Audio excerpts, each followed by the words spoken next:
وقال الله سبحانه وتعالى في القرآن الكريم أعوذ بالله من الشيطان الرجيم يا أيها الناس قد جاءتكم موعظة من ربكم وشفاء لما في الصدور وهدى ورحمة للمؤمنين صدق الله العظيم برحمتك يا أرحم الراحمين أما بعد. Sama-sama kita muliakan Al-Fadil Tuan-Tuan Imam, Tuan-Tuan Bilal, pengerusi dan barisan pimpinan jawatan kuasa pengurusan Masjid As-Sabirin, Tuan-Tuan Haji, Puan Hajah, Ustaz-Ustaz, Muslimin dan Muslimat, anak-anak yang saya kasihi dan yang dirahmati Allah. Alhamdulillah, pertama sekali pada pagi yang bersih sama-sama kita dapat merancang dan merangkakan pertemuan ini dalam usaha untuk kita menambah kebaikan dalam hidup kita dari segi amalan dan juga menambahkan ilmu pengetahuan. Sebab ilmu ini apabila kita ada, kita belanjakan dia, kita gunakan dia, dia makin bertambah. Harta yang kita cari walaupun ianya makin bertambah, bila kita gunakan dia makin kurang. Bila kita ada ilmu, ilmu tadi boleh menjaga diri kita. Bila kita ada harta, harta tak boleh jaga kita, tapi kita yang kena jaga dia. Alangkah indahnya bila kita ada kedua-duanya. Kita ada harta dan kita ada ilmu. Ilmu tadi boleh menjaga kita dan juga boleh menjaga harta kita. Kalau kita tidak ada harta dan kita ada ilmu, maka dengan ilmu tadi boleh kita mendapatkan harta. Tetapi kalau ada harta tanpa ilmu, maka harta tadi boleh merosakkan hidup kita. Kita rasa dengan harta yang banyak ini anak-anak tak perlu nak belajar, sebab harta ayah pun banyak. Hampa pergi sekolah ni setakat belajar bilang je, sampai 1000 senang nak bilang duit. Rupa-rupa bila kita mati harta banyak, anak-anak tanpa ilmu. Berapa ramai hari ni anak-anak yang rosak, yang harta mereka banyak, rumah besar, tetapi mereka jadi rosak akhlak mereka, keimanan mereka, hubungan keluarga, masyarakat, apatah lagi hubungan dia dengan Allah Subhanahu wa taala. Tapi kalau kita tanpa harta, anak-anak kita tinggalkan dengan ilmu. Engkau orang belajarlah rajin-rajin, sebab ayah tak ada harta, kau ada pun rumah sebuah ini je. Maka belajar rajin-rajin anak tadi, kita meninggal anak kita bekalkan ilmu yang banyak. Maka anak-anak tadi boleh mencari hidup dengan harta, sebab ilmu tadi boleh mendapatkan harta. Siapa tak kenal Abdul Rahman bin Auf, seorang sahabat Nabi yang kaya raya. Memang sebelum hijrah ke Madinah lagi dah kaya dah. Duduk di Mekah, zaman jahiliah dia memang dia dah kaya raya. Apabila hijrah ke Madinatul Munawwarah, dia tak bawa harta dia, sebab susah nak bawa harta itu. Perjalanan yang jauh 460 km. Sebab Mekah Madinah macam kita hari nak pergi Mekah, tidak macam dulu. Sekarang kita tak perlu nak bawa wang ringgit banyak, kita boleh masuk tabung haji online di sana. Masa dulu tidak ada, maka kena bawa segala harta itu menyusahkan. Sedangkan hijrah itu diri sendiri belum tentu selamat. Maka tinggallah harta yang banyak tadi di Mekah dengan berbekalkan sedikit ilmu dan pengalaman. Maka hijrahlah Abdul Rahman bin Auf sampai ke Madinatul Munawwarah. Ramai orang-orang Ansar nak bagi macam-macam. Abdul Rahman bin Auf kata, tunjukkan aku di mana pasar. Maka di sanalah mulanya dengan ilmu tadi dia berniaga. Sedangkan dia tidak ada modal. Modal insan dia ialah amanah, jujur dan keikhlasan, dan sedikit berbekalkan dengan ilmu dan pengalaman. Maka jadi kaya raya Abdul Rahman bin Auf di Madinah. Dan bukan setakat dia kaya dan berjaya, malah dia berjaya mengatasi, menguasai ekonomi iaitu sebelumnya Madinah ekonomi dikuasai oleh orang Yahudi. Inilah hebatnya bila kita ada ilmu. Kita rasa dengan harta itu segala-galanya. Hari-hari kita cari harta. Bila masanya kita nak mendapatkan ilmu, sedangkan ilmu itu sebenarnya yang menyelamatkan kita. Hari ini kita datang ke masjid, kita bawa lah sedikit harta kita. Contohnya berjalan kaki, ada kasut kita. Orang kata beli lebay mahal, boleh masuk dalam masjid terus. Tapi beli kasut mahal sebab dia yang bawa kita berjalan. Jadi apabila sampai ke masjid, kasut tak boleh bawa dalam masjid. Ilmu boleh terus masuk dalam masjid. Tapi dengan ada ilmu tadi, dia reti macam mana nak jaga kasut tadi. Sama ada nak bawa atau tidak, di situ pertemuan. Kasut ni mahal RM70. Lama-lama fikir langsung tak bawa. Sebab dia ada ilmu nak menyelamat harta. Dia bawa juga, apa guna kasut mahal kalau tak boleh bawa ke masjid nak menghadap Allah Subhanahu wa ta'ala. Tanda syukur dia kepada Allah. Maka bila nak meninggalkan kasut di luar masjid tadi, maka dengan ada ilmu tadi nak menyelamatkan kasut tadi, maka simpan baik-baik. Ataupun nak lagi dia ada ilmu, dia letak belah kanan penjuru kanan dan belah yang kiri penjuru kiri masjid. Sebab orang tak curi kasut sebelah, orang curi mesti dua belah. Orang nak mencari kasut dua belah tak jumpa, maka selamat kasut. Ini sedikit ilmu. Ilmu semakna menyelamatkan harta. Itu sebab bila kita ada harta banyak, perlu ilmu juga banyak supaya dapat kita menyelamatkan diri kita, menyelamat diri kita daripada panahan-panahan harta tadi, supaya kita dengan harta tadi kita selamat. Sebab kita ini baru menyambut sambutan kelahiran Nabi sallallahu alaihi wasallam. Ramai dah ustaz-ustaz menyebut. Saya ambil sedikit, iaitu kalimah qudwah. Qudwah ini ikutan. Laqad kana lakum fi Rasulillah uswatun hasanah. Kata Allah, sesungguhnya bagi kamu diri Rasulullah itu ikutan yang terbaik. Ada 5 perkara di sini. Yang pertama, bila kita nak ikut orang, mesti kita yakin orang itu lebih baik daripada kita. Kita tak ikut dia kalau kita tak yakin yang dia lebih baik daripada kita. Jadi makna Rasulullah itu tentulah bila Allah sudah menyebut bahawa Rasulullah itu bagi kamu ikutan yang terbaik. Bila kita ikut orang ini, pertama kita yakin dia lebih baik daripada kita. Yang keduanya, bila kita ikut orang, yang pertama sekali kita kena tahu yang dia tahu kita ikut dia. Sebab kalau kita ikut dia, dia tak tahu kita ikut dia, macam mana dia dah mengaku kita ikut dia? Jadi mana kita ni mengaku sebagai umat Muhammad. Yang penting Nabi besok dia tahu kita umat dia. Yang dia juga mengaku kita sebagai umat dia. Ini yang paling kita takut. Sebab setakat kita nak mengaku, memang boleh kita mengaku kita umat Muhammad. Tetapi apakah Nabi besok dia mengaku kita juga sebagai umatnya Yaumil Mahsyar nanti? Dah dua dah. Mana hebat? Yang ketiga hebatnya orang yang diikut tadi. Sebab dia ramainya pengikut. Para alim ulama itu hebatnya pada hari ini sebab dia ramai pengikut dia. Kalau setakat kalau ceramah dia ramai orang, tapi tak ada pengikut dia.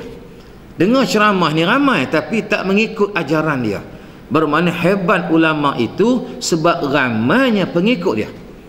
Pengikut dia itu pula berterusan. Macam kita tengok Nabi Muhammad itu ada pengikut dia. Zaman dia ialah para sahabat. Kita tak hidup zaman Rasulullah, tapi ada orang hidup bersama Nabi yang dipanggil sahabat. Ada sahabat ini meninggal dunia semasa zaman Nabi. Ada umurnya panjang. Bila Nabi wafat, sahabat meneruskan kehidupan dia. Segala ajaran Nabi itu, yang diikut Nabi itu dapat dilihat pada diri sahabat yang dididik oleh Nabi sallallahu alaihi wasallam. Maka macam mana kita nak tengok dari segi amalan sahabat? Sebab kita tak hidup zaman sahabat. Maka ada orang yang hidup bersama sahabat yang dipanggil itu tabi'in. Para tabi'in ini dia tidak hidup dengan Nabi, tetapi dia pernah hidup dengan orang yang pernah hidup dengan Nabi. Makna dia ni mungkin dalam kata kita generasi yang ketiga. Di dalam maknanya dia menerima ajaran Nabi itu daripada sahabat itu sendiri. Dia melihat sendiri ajaran sahabat itu sendiri sebab dia yakin sebab sahabat itu mengikut Rasulullah sallallahu alaihi wasallam. Bila sahabat pula meninggal dunia, tinggallah para tabi'in. Maka zaman tabi'in inilah maka ada tabi'in tabi' sampailah pada hari ulama pada hari ini. Jadi mana ulama itu sebagai pewaris Nabi. Al ulama'u warasatul anbiya. Mana ulama itu pewaris Nabi. Pewaris Nabi ini ada sampai bila-bila. Sama ada dia banyak ataupun sedikit.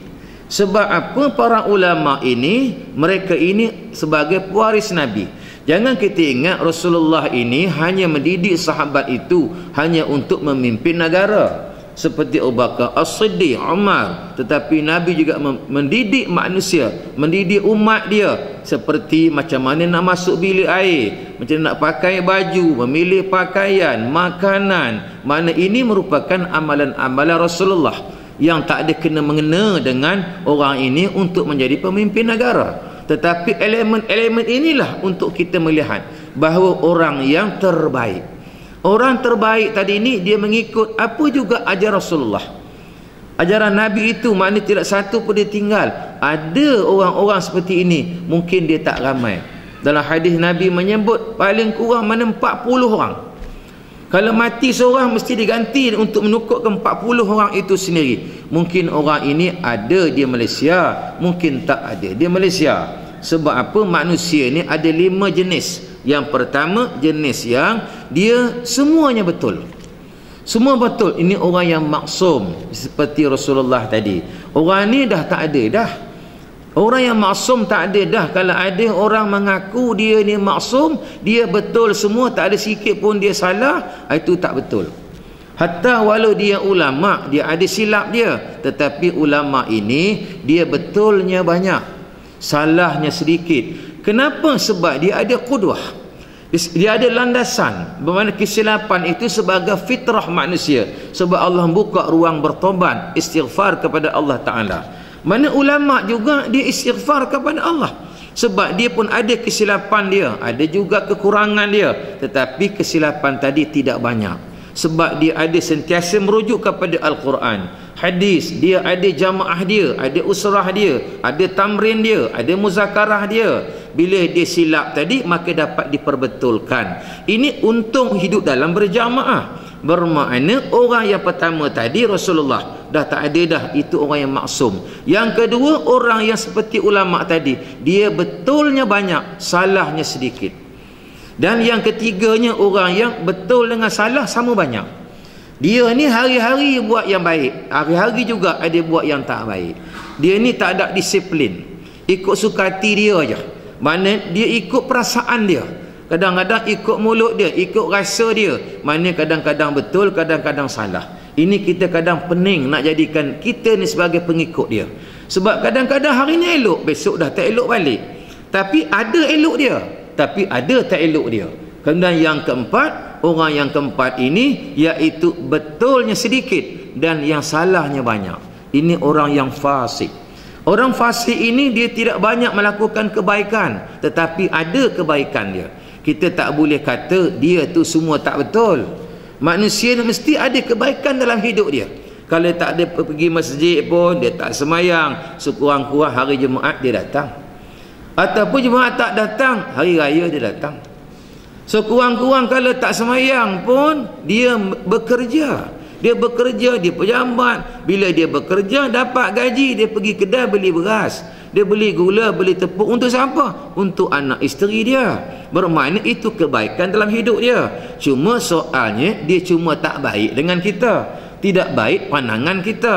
Tapi pandangan Allah pun itu bukan kerja kita nak ukur. Tetapi tentu ada kebaikan dia. Kalau kebaikan tu dia tak buat sekarang, zaman muda dia, mungkin zaman tua dia, maka terselah kebaikan dia. Jadi bermakna manusia ini mustahil tak ada kebaikan dia. Paling tidak pun dia makan pun itu kebaikan untuk nak menyelamatkan nyawa dia, untuk dia hidup. Zaman muda dia jahat, supaya panjang umur dia, maka tua pula dia dapat melakukan kebaikan, boleh ke Mekah, boleh umrah lagi. Bermakna manusia ni tentu ada kebaikan dia. Kalau yang tadi, yang kedua tadi kita kata, dia kata aku betul semua, orang lain semua tak betul, dia pun tak betul juga. Sebab dia kata orang semua tak betul, dan dia kata dia semua betul, mustahil. Dan yang kelima, ini orang mungkin tak ada, iaitu tak pernah betul. Bukan, tak pernah betul, mungkin tak adalah. Kita je kata dia tu tak pernah betul, ustaz. Sebenarnya ada betul dia.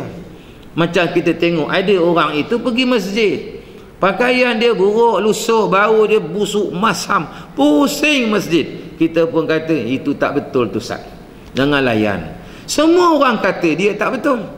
Dulu ada juga betul sedikit, lama-lama langsung tak betul. Sebab kita kata dia tak betul, tapi dalam pada kita kata tak betul, tapi dia datang ke masjid. Ada orang kita kata dia betul, tapi tak pernah datang ke masjid. Tak tahu siapa betul, siapa tak betul. Rupa kita pun tak betul juga, sebab kita kata dia tak betul, tapi kita tak pernah betulkan dia. Pun tak betul juga. Jadi bermakna itu sebab qudwah. Qudwah ni cukup penting. Qudwah ini bermakna ikutan. Bila kita nak ikut Nabi ni tuan-tuan, dia membina manusia ini, Allah bawa pergi akhirat dulu. Bawa pergi akhirat dulu, tengok umat dalam syurga, dalam neraka. Nabi tahu siapa umat dia yang dalam neraka, siapa umat dia yang masuk syurga. Allah bagi tahu amalan ini. Bukankah peristiwa Isra wal Mi'raj, Rasulullah melihat orang digantung rambut dia, yang dipotong lidah dia. Ini maknanya Allah dah bagi tahu Nabi, inilah umat kamu. Maknanya Nabi dah tahu dah kita ni syurga ke tidak. Andai kata kita tahu apa yang Rasulullah tahu tentang diri kita, maka banyaklah menangis kita dan sedikit ketawa kita. Kalau kita tahu apa yang Nabi tahu, tapi kita tidak tahu, cuma Nabi bagi tahu saja tanda-tanda. Bila semayang masjid berjamaah, pakai menutup aurat, rajin menuntut ilmu, tinggalkan benda haram, ini tanda-tanda jannah, orang yang masuk syurga. Tuan-tuan, dalam masjid ni dah ada tanda-tanda syurga. Itu baru tanda, belum masuk lagi, baru tanda. Macam gelap nak hujan, ada gelap tak hujan, dia tak jadi hujan. Orang ni ada tanda dia, tapi kadang-kadang tanda tu tak kekal. Cuma tanda tu dah ada supaya kita sebagai motivate diri kita, inilah dia ahli syurga. Kita pun tak boleh kata orang tu itu tanda masuk neraka. Tanda tu kadang-kadang masa muda dia bertaubat elok pula. Jadi mana baru tanda. Cuma ini sebagai menakutkan kita. Allah nak bagi tahu dengan kita, takutlah kepada kamu. Orang macam ni, inilah tanda dia syurga. Orang macam inilah tanda neraka. Macam kalau tuan-tuan yang rajin datang masjid ni, tuan-tuan ni nampak muka tuan-tuan tak ada tanda syurga, confirm besok kuliah kosong masjid, orang tak datang dah. Sebab Ustaz Syahabuddin kata tak ada tanda syurga. Ini orang pergi masjid, nampak nur pada muka itu, dah ada dah tanda-tanda syurga. Kita minta kepada Allah tuan-tuan, setiap hari kita berdoa, ya Allah, jadikanlah hari ini lebih baik daripada semalam. Kita tahu semalam kita buat baik dah, kita nak hari lebih baik daripada semalam, dan jadikanlah hari besok lebih baik daripada hari ini. Kenapa 3 hari ni? Sebab hari 3 hari ni cukup penting. Semalam, hari ni, besok. Penting dalam hidup kita. Sebab ini hari yang jangan dipisahkan. Yang semalam ukurannya, apa kita buat? Kita mesti nak lebih baik daripada semalam. Kalau semalam kita baca Quran 1 juzuk, hari ini kita nak lebih baik, kita baca 1 juzuk lebih. Kemudian besok pula kita nak lebih baik pada hari ini, kita mula merancang hari ini untuk besok. Sebab besok tu penting kepada kita, sebab kita dah minta lebih baik pada hari ini. Orang yang cemerlang nak jadi baik, kerja yang besok itu dia buat hari ini. Paling tidak dia merancang apa benda nak dia buat besok. Orang perempuan nak buat kuih, besok nak buat, hari ini dah beli tepung. Ke mana ni makcik? Pergi kedai nak buat kuih besok, nak beli tepung. Kenapa besok tak beli? Beli besok je lah. Tak, besok senang terus buat, dia dapat yang terbaik. Bukan? Kenapa tak minta lusa? Kenapa minta besok? Lusa tu besoklah kita minta. Jadi hari-hari kita bertakarub kepada Allah Subhanahu Wa Taala. Jadi orang yang cemerlang kerja yang besok dia buat hari ini. Orang yang malang kerja hari ini, besok dia buat. Dia menangguhkan kerja. Alah, besoklah buat. Basuh kain besoklah. Semua besok. Semua besok dia buat. Lama besok datang kerja lain. Lusa lah buat. Lama langsung tak berbuat. Kalau kita ni buat kerja besok, kita buat hari ni. Dah ada kebajikan dah hari ni yang untuk besok. Kalau kita mati besok, kerja besok dah selesai dah, kita buat hari ni. Dah dapat pahala. Tapi kalau kita kerja besok, kita buat lusa, mati pula besok, langsung kerja tu tak dibuat. Itu sebab orang cemerlang itu, dia melakukan kerja yang besok tu hari ini. Tak ada alasan. Orang cemerlang itu sentiasa mencari, menilai, iaitu untuk melakukan kejayaan. Dan orang yang gagal sentiasa mencari alasan. Jadi bila kita minta ke arah yang baik, kedua tadi Nabi nak bawa kita ke arah yang baik. Kita minta tadi, Allahumma khtim lana bi husnil khatimah wa la tahtim bisu'il khatimah. Kita minta kepada Allah supaya mati kita mati yang husnul khatimah. Mati dalam keadaan yang baik. Macam mana nak mati baik? Mati yang elok. Dia ada 4 keadaan. Yang pertama, mati dalam iman. Kita ni memang dalam iman dah. Apakah kita mati kekal iman kita? Sebab iman ini dia boleh bertambah, dia boleh kurang, boleh banyak, boleh sedikit, boleh kuat, boleh lemah, boleh lemah-lemah, langsung tidak beriman. Sebab orang yang tidak beriman ni langsung dia tidak merasa bersalah dah. Kalau dah merasa tidak bersalah, tak takut kepada Allah, iman dia sudah kurang. Orang yang bila imannya kuat, dia cukup takut kepada Allah. Satu kesalahan dilakukan, maka dia menangis. Jadi bermakna imannya masih kuat. Jadi mana mati dalam iman. Rasulullah dah menunjukkan kepada kita macam mana nak mati dalam iman. Perlu kita ada ilmu untuk kita beramal.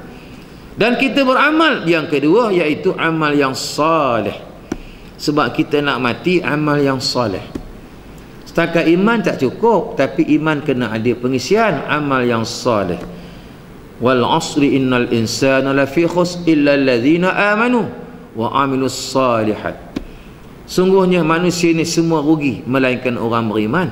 Orang beriman pun rugi juga kalau tidak beramal salih. Sebab iman dengan amal salih itu tak boleh dipisahkan. Sebab bila beramal salih ni, kita nak mati kekal amal salih kita. Apa dia amal salih? Seperti kita bersedekah, kita semayang berjamaah, tolong orang, buat kebaikan, baca Quran. Ini amal soleh. Kita buat jariah, waqaf, ini amal soleh. Kalau misalnya kata kita berzikir tadi, itu zikir tadi ketika itu dapat pahala. Tapi ada amal yang kekal. Yang kekal sampai kita dah mati, kita tak buat lagi amalan itu, tapi pahala berterusan.